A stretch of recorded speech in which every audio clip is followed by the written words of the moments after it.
माझ्या माईनं.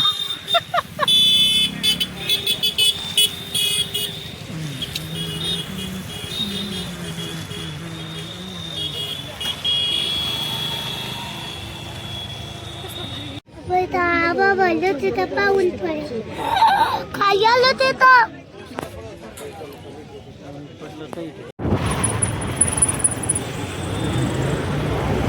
काय ट्रॅफिक आहे आज हे लास्ट पर्यंत असं असणार आहे.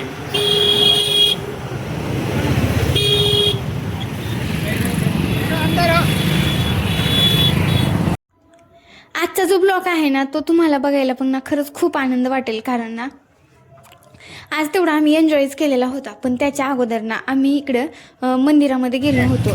म्हणजे आज आम्ही निघालो होतो महिषमाळला, म्हणजे छत्रपती संभाजीनगरमधील ना थंड हवेचं ठिकाण म्हणून ओळखलं जातं. तर आम्ही ना अगोदर तिकडेच म्हणजे जाण्यासाठी निघालो होतो.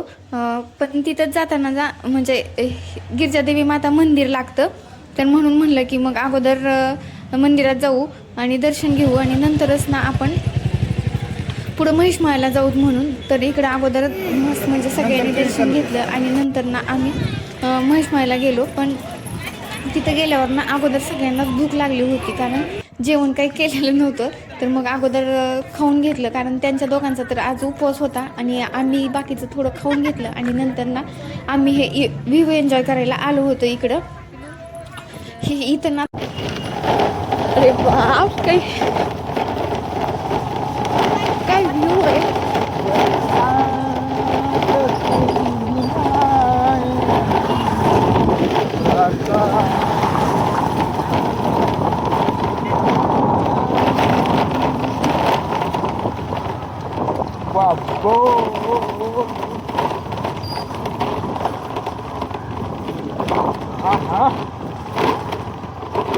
शेवटी काय म्हणा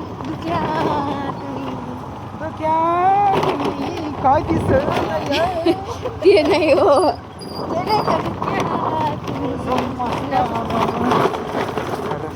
अंगाना सोबत बसली संग.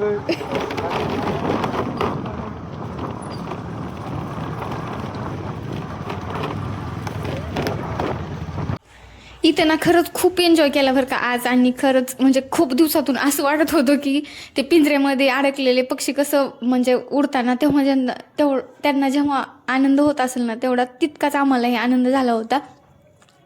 आम्ही ना म्हणजे कपलच गेलो होतो, त्यामुळे तर आणखीनच छान वाटत होतं. खरंच पूर्ण नेचरचा एवढा आनंद घेतला. पण इकडे ना कंटिन्यू पाऊस असतो. जे छत्रपती संभाजीनगरमधील आहेत ना त्यांना माहिती असेल की इकडे महिषमाळला ना कंटिन्यू पाऊस असतो. आणि इथलं वातावरण ना बघण्यासारखं खरंच एन्जॉय करण्यासारखं आहे. नंतर जातानाच ना इथं जास्तच पाऊस लागला म्हणून थांबलो. नंतर इथं थोडा बुकटा एन्जॉय केला. आणि तुम्हाला आजचा ब्लॉग कसा वाटतोय ना ते नक्की कमेंट करून सांगा. आणि आवडल्यास ना चॅनलला नक्की सबस्क्राईब करा. Bye bye.